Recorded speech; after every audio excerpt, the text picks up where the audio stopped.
Wanted to go over a couple quick things. First of all, the adjusted R squared here um, converts to a percent, so 11.6%. What does that mean? It's 11.6% of the variation in the outcome variable can be predicted by the predictors. Um, Not that our predictions right 11.6% of the time, not anything else. It's 11.6% of the variation in that outcome variable is predicted. Um, Also, notice that if you had two models up here, you can just ignore the null hypothesis model.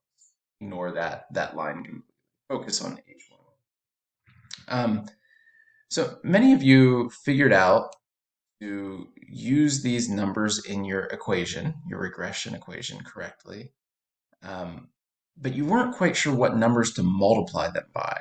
So that the intercept doesn't get multiplied by anything. But these three, they get multiplied by something. But where do those numbers come from? It's not these numbers here. And I suppose you could make up values like I think I did in my example video. But what I really should have done is go back to the original. So this is what we're looking at here. So it's the spreadsheet where your data is. You plug in the values on those income on those variables. So in this case, 2, and then so 2 would get multiplied by that 0.471. BY income, that 0.048, would get multiplied by this 10 right here. That's the student's value on BY income. And you go through so on. And then you'll end up with a number. That's the predicted value for that particular student, for this student that we've been looking at on this row, which I just told you to grab your top row of your spreadsheet. You could do it for any student in the data set. But we need to compare that to the actual. So what's the actual? Well, we know how far that student thought they would go in school. It's their value on BYSTEXP. Or if your outcome is parent aspirations, BY, this one right here, the actual value would be a 5. If your outcome was BY income, it would be a 10. You use the actual data to get what the real number is. And then you're comparing this, the calculation that you made by multiplying each of these by their coefficients in the regression equation. You're comparing this actual data point to what we predicted that this particular student, this is a female whose mother apparently didn't graduate high school and so on. We're comparing that female predicted value based on our model with her actual value of 3 and just seeing how those two, when we subtract them, that's our residual. The difference of those two is our residual.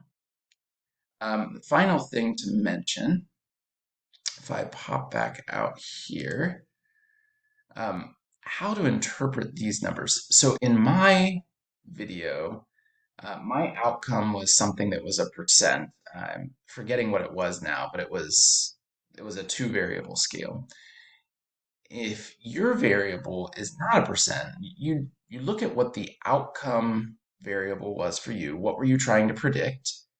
In this case, it's student expectations. So what that means is for every additional unit increase in any of these variables, this number right here is how much of an increase on average we would expect on that outcome scale. So if it's just a 0-1 scale, then it's going to be a what percentage increase it is. It's say salary in terms of dollars, then this would tell you how many additional or less dollars we would expect for every unit difference here. So let me be even more specific. The income, this is a scale. This is a 13-point scale where each one of the 13 values is a higher income. So for each additional level on the income scale, we would predict 0.048 steps higher on their student expectations. That was the outcome variable for this. So it's all about units for the outcome variable that you're working with. Your outcome variable is job satisfaction, then every additional unit increase in this variable would be that much, whatever your numbers are, that much higher or lower on your job satisfaction scale. So it's not always a percent. It's only a percent if your outcome variable is a 0, 1 variable.